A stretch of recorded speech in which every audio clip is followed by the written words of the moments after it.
Pada hari ini kita akan bincangkan latihan yang seterusnya, iaitu muka surat 41 buku kerja modul aktiviti mesra digital tahun 6. Okey, soalan yang pertama diberi maklumat berdasarkan gambar raja, harganya ialah 120 dan diberi diskaun 15%. Jadi kita tengok soalan A dahulu. Soalan A, hitung wang yang dapat dijimatkan. Wang yang dapat dijimatkan adalah bersamaan dengan jumlah diskaun yang diberi. Diskaun yang diberi ialah 15% dan kita darabkan dengan harga asal iaitu RM120. Selesaikan persamaan ini, kita selesaikan dan kecilkan pecahan seterusnya. 10 dengan 15 bagi 5, 2, sini 3, seterusnya 2 dengan 12, 1, 12 bagi 2 dapat 6. Jadi jumlah yang dapat dijimatkan ialah RM18. Seterusnya soalan yang kedua. Hitung harga kasut roda itu selepas diskaun. Harga selepas diskaun adalah kita tolakkan dengan RM18, iaitu harga asal. Harga asal RM120, tolakkan dengan RM18. Maka kita akan dapat harga yang perlu dibayar sebanyak RM102. Inilah jawapan untuk B dan RM18 untuk jawapan A. Seterusnya kita akan jawab soalan kedua. Raja di bawah menunjukkan bil yang tidak lengkap. Berdasarkan jadual yang ada, kita perlu cari dulu. Yang pertama ialah harga seunit.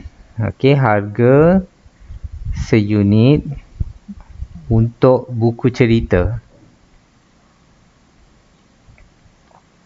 Untuk dapatkan harga seunit buku cerita ini, kita kena bahagikan RM64.50 bahagikan dengan 5 buah buku.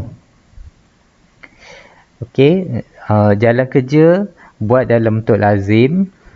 Kamu akan dapat jawapan dia sebanyak RM12.90. Masukkan RM12.90 ini ke dalam jadual. Harga seunit ialah RM12.90. Seterusnya, kita akan mencari harga seunit untuk majalah. Okey, kita cari harga seunit majalah.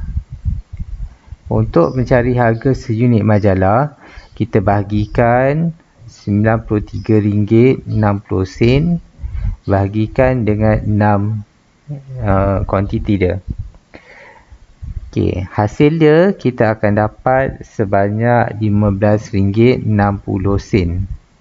Masukkan dalam jadual. RM15.60. Okey, kemudian dia nak cari beza. Jadi langkah yang ketiga, dia suruh hitung beza antara harga sebuah buku dengan harga senaskah majalah. Jadi kita dah dapat harga seunit untuk buku cerita dan juga harga seunit untuk majalah. Jadi kita cari beza dengan cara tolak RM15.60, tolakkan dengan RM12.90. Maka kamu akan dapat jawapan dia ialah sebanyak RM2.70. Ini ialah jawapan akhir. Seterusnya kita akan pergi pada soalan yang ketiga. Soalan 3 menunjukkan dua barangan dan rebate yang diberikan. Yang pertama ialah susu tepung dan yang kedua ialah vitamin, dan masing-masing berharga RM39 dan RM64.90.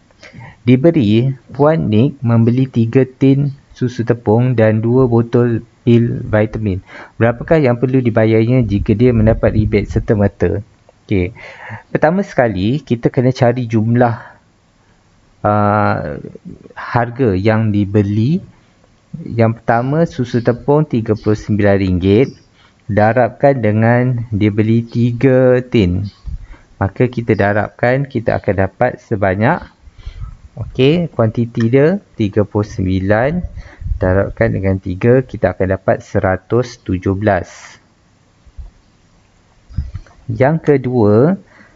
Langkah yang kedua, kita cari untuk barang yang kedua, RM64.90 dan dia darabkan dengan 2. Dia beli 2.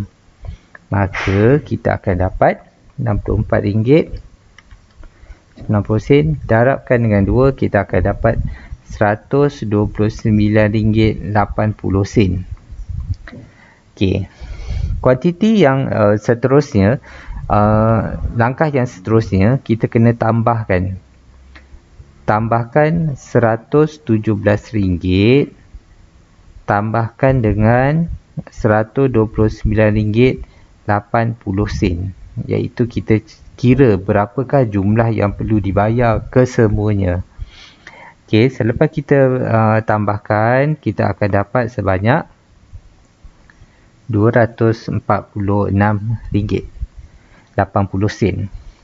RM246.80 ni adalah sebelum rebate. Sebelum dia dapat rebate. Dan dia kata rebate RM8 setiap pembelian bernilai RM100. Maksud dia, setiap RM100 dia akan dapat tolak sebanyak RM8. RM246.80 dia akan dapat 2 kali rebate, iaitu yang pertama RM100 yang pertama dia akan dapat RM8 dan RM8 yang seterusnya untuk 100 yang berikutnya lah. Okey. Ini jadi dia akan dapat rebate sebanyak RM16. Apa yang perlu kita buat ialah kita tolakkan RM246.80 tolakkan dengan jumlah rebate yang dia dapat sebanyak RM16. Maka kita akan tolakkan, kita dapat 80 sen dan jawapan dia ialah RM230. Ini ialah jawapan akhir.